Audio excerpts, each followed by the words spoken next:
Fərdiləşdirilmiş təlim, inklüziv və diferensial yanaşma. İnklüziv yanaşma, sağlamlıq imkanlarının məhdudluğuna, öyrənmə çətinliklərinə, irqi və sosial mənsubiyyətinə, dininə, milliyyətinə görə ayrı seçkilik görən, bu səbəbdən təhsildən uzaqlaşdırılan çox sayda insanlar var. Təəssüf ki, bu ayrı seçkilik hər bir uşağın bərabər təhsil almaq, ictimai və mədəni fəaliyyətlərdə iştirak etmə imkanının qarşısını alır. Ancaq bu vəziyyətin qarşısını almağa və hər bir uşaq üçün bərabər imkanlar yaratmağa yönəlmiş bir yanaşma var. Bu, inklüziv təhsil adlanır. İnklüziya daxil etmə mənasına gəlir. Bütün vətəndaşların ilk növbədə sağlamlıq imkanları məhdud olan insanların cəmiyyətə adaptasiyasına, digər insanlar kimi onların da cəmiyyətin bərabər hüquqlu bir fərdinə çevrilməsini təmin edən bir prosesdir. Başqa sözlə desək, təhsil sahəsi istisnasız olaraq bütün uşaqların və böyüklərin akademik və ictimai həyatda bərabər hüquqlu iştirakını təmin etməkdir. Eyni zamanda inklüziv təhsili bütün şagirdlərin məhdudiyyət və fərqliliklərindən asılı olmayaraq, eyni mühitdə, birlikdə öyrəndikləri təhsil modeli kimi müəyyən edə bilərik. Təhsil proqramı, mühit, metodlar və resurslar şagirdlərin fərdi xüsusiyyətləri, ehtiyacları, maraqları və üstünlükləri nəzərə alınmaqla hazırlanır. Bu, təhsilin əsas prinsipi bərabərliyin və ədalətin təmin edilməsidir. İnklüziv təhsil mühitinin məqsədi bütün tələbələrə ədalətli davranılmasını və bərabər imkanların əldə olunmasını təmin etməkdir. İnklüziv təhsil mühitində şagirdlərin müxtəlifliyi və unikallığı ayrı seçkilik olmadan qeyd edilməlidir.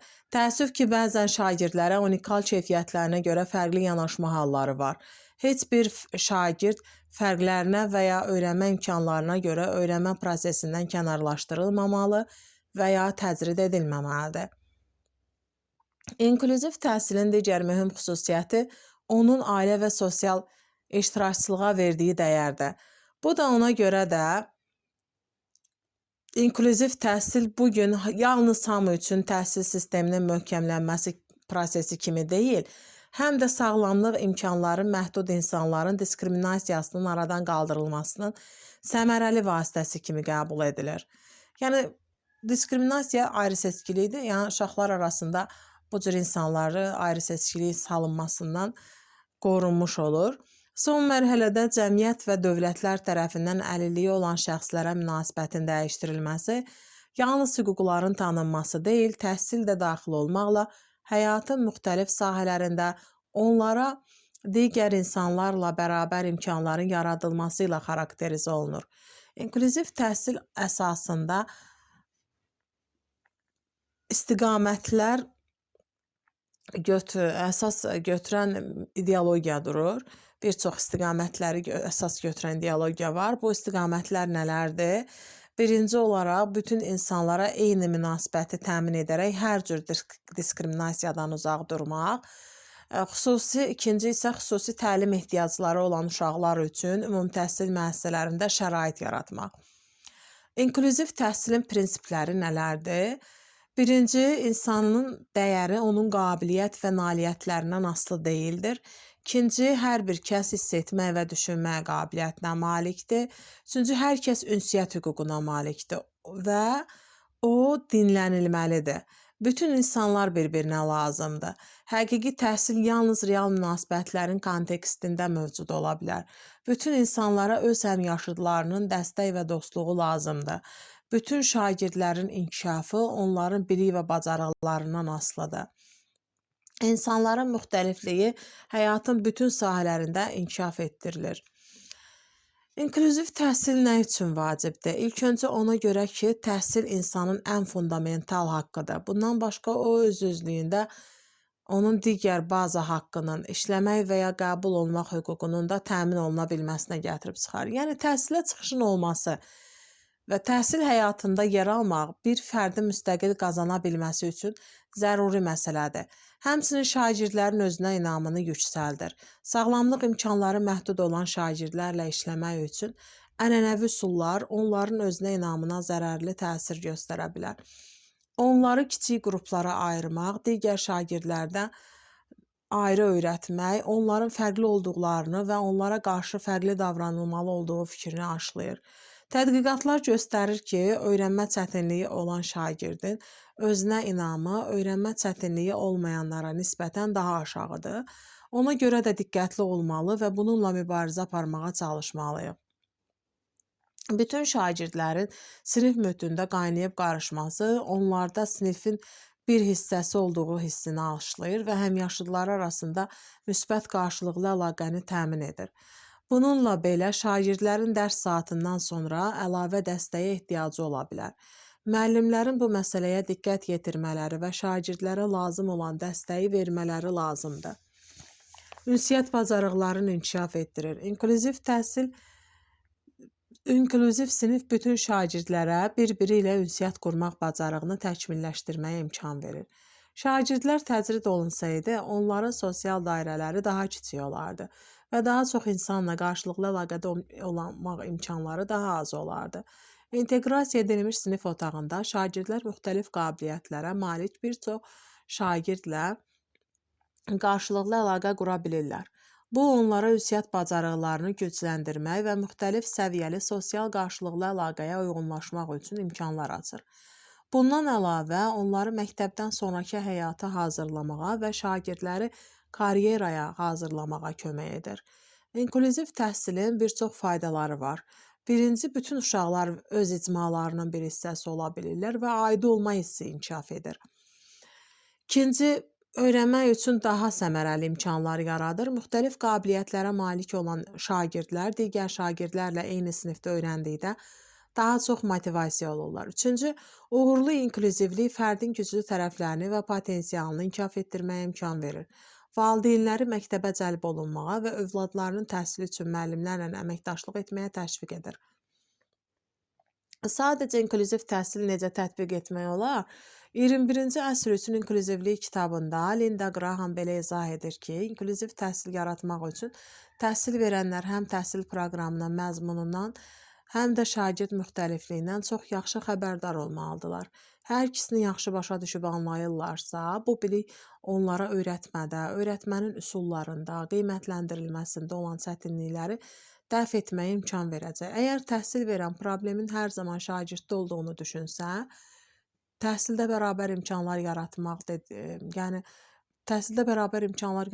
dedikdə bütün şagirdləri eyni üsulla öyrətməyi, eyni resursları verməyi, eyni qiymətləndirməyi aparmaq kimi başa düşsə, o zaman inklüzivliyi yaratmağa nail ola bilməyəcək.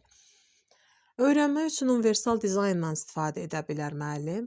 Yəni cəlb etmə, təqdimat, fəaliyyət hissələrinə bölünür. Öyrətmək üçün universal dizayn. Bir müəllim kimi şagirdlərə kömək etməyin ən yaxşı yollarından biri də öyrənmə maneələrini aradan qaldırmaqdır. Buna nail olmağa kömək edə biləcək yanaşmalardan biri də öyrənmə üçün universal dizayndan istifadə edə bilər. Bu yanaşma şagirdlərin güclü tərəflərini, çətinliklərini müəyyənləşdirmək və öyrənmə maneələrini aradan qaldırmağa xidmət edir. Təlim-tədris prosesində əvvəlcə müəyyən etmək lazımdır ki, dərsin məqsədi nədir? Müəllim düşünməlidir ki, mən şagirdlərin nələr bilməsini, bacarmasını hədəfləyirəm. Daha sonra dəqiqləşdirmək lazımdır ki, müxtəlif xüsusiyyətli şagirdlərin dərsdə məqsədinə çatması üçün hansı maneələr ola bilər? Bu bariyerləri aradan qaldırmaq və hər bir şagirdin inkişafını təmin etmək üçün öyrənmə üçün universal dizaynın 3 prinsipindən istifadə etmək olar. Birinci prinsip cəlb etmədir. Nə üçün öyrənirik? Hər üç prinsip beynimizin neyrokognitiv şəbəkəsinin fəaliyyətinə əsaslanır. Müxtəlif yollarla şagirdi prosesə cəlb etmək beynimizdə nə üçün anlayışını aktivləşdirir. Şagirdlər özlərinə mən bunu nə üçün öyrənməliyəm və ya mən bu məlumatı nə zaman istifadə edəcəyim suallarını verirlər. Şagirdlər öyrənmə prosesinə cəlb etməklə onların bu narahatlığına aydınlıq gətirmək və emosional affektiv sahə ilə əlaqə qurmaq olar. Başqa sözlə desək, şagirdlərdə dərsə maraq yaratmaqla, onları tədrisə cəlb etməklə öyrənəcəkləri məsələlərə emosional bağ yaratmalarına imkan veririk. Şagirdləri həvəsləndirmək üçün onları fərdi və qrup işlərinə cəlb edə bilərik. Onlara canlı və ya onlayn müzakirəyə cəlb olunmaq üçün imkan yarada bilərik. İkinci təqdimat. Universal dizayn ikinci bölməsi təqdimatdır. Nə öyrənirik? İnformasiyanı müxtəlif yollarla təqdim etmək beynimizdə nə anlayışını aktivləşdirir? Yəni bu prinsip beynimizin məzmunu anlayan və emal edən hissələri ilə əlaqədardır. Məlumatların müxtəlif formada, məsələn, qrafik və animasiyalarla, mətnlər formasında, audial vasitələrlə təqdim edilməsi, məzmundakı əsas xüsusiyyətlərin qeyd edilməsi, əvvəlki biliklərin aktivləşdirilməsi, şagirdlərdə mövzularla bağlı dərin və tam konseptual anlayış formalaşmasına kömək edir. Şagirdləri rubrik, təlimat və nümunələrlə təmin etmək onları sinifdə öyrənilməsinə mühüm rol oynayır. Üçüncü fəaliyyət.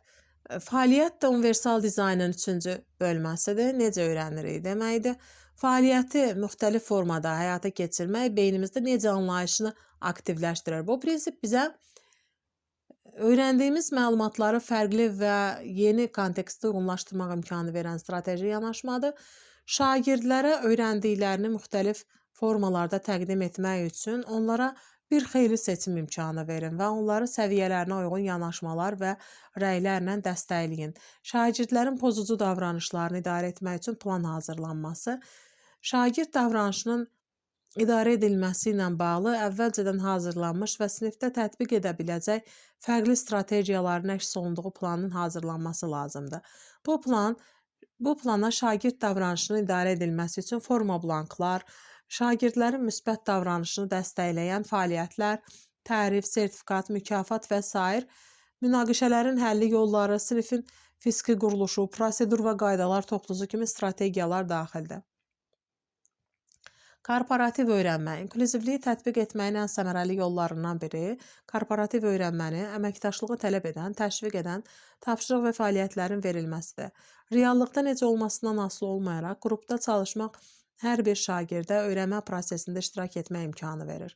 Qrupları müəyyənləşdirərkən şagirdlərin istəklərini nəzərə almaq yerinə daha ədalətli bölgü etməyiniz doğru olar. Çünki bəzi şagirdlər sağlamlıq imkanları məhdud şagirdlər ilə qrupda çalışmağı istəməyə bilərlər. Həmçinin Edgar Teylin mənimsəmə cədvəlində ən yüksək öyrənmə faizinin başqalarını öyrətmək olduğunu nəzərə alsaq, bu strategiyanın hər bir şagird üçün nə qədər faydalı olduğunu görərik. Bundan əlavə şagirdlərə prosesin bir iştirakçısı olmaq imkanı verdikdə onlar çox vacib sosial bacarıqlarını inkişaf etdirmə imkanı əldə etmiş olurlar. Qruplarda öyrənmə yalnız sağlamlıq imkanı məhdud ya da davranış pozuntusu olan şagirdlər üçün deyil, bütün şagirdlər üçün faydalıdır. Müəllimlərin peşəkar inkişafı. Öncə qeyd etdiyimiz kimi inklüziv təlim mühitini yaratmaq müəllimdən peşəkarlıq və pedaqoji səriştə tələb edir. Bunu nəzərə alaraq ümumi təhsil məktəblərində müəllimlərin şagird fərqliliyini anlamaq və qəbul etmək, inklüzivlik, xüsusi təlim ehtiyacları kimi mövzularda mütəmadi olaraq ixtisas artırma təlimləri və kursları keçməyə vacibdir.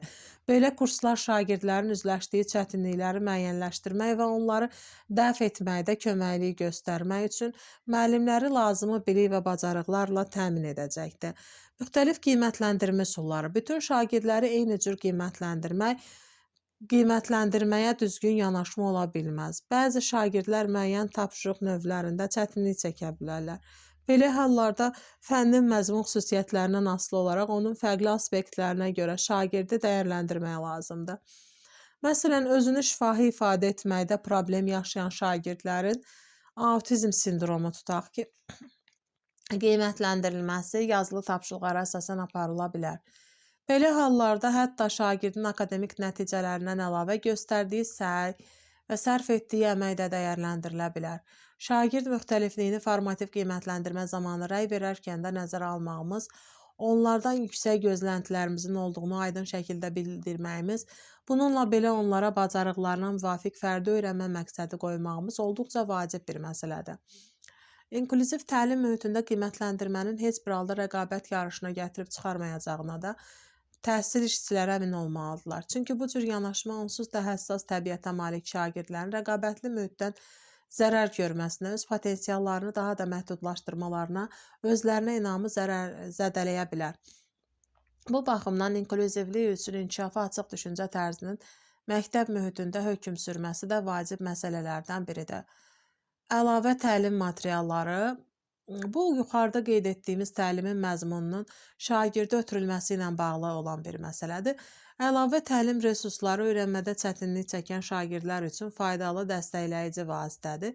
Dərs zamanı onlara təqdim olunan materiallar bəzilərinə məzmunun qavranılması üçün kifayət etməyə bilər. Bu zaman artıq təqdim olunmuş resursla dərsliklə bərabər əlavə material və ya tapşırıqlar da şagirdlər üçün təmin edilə bilər.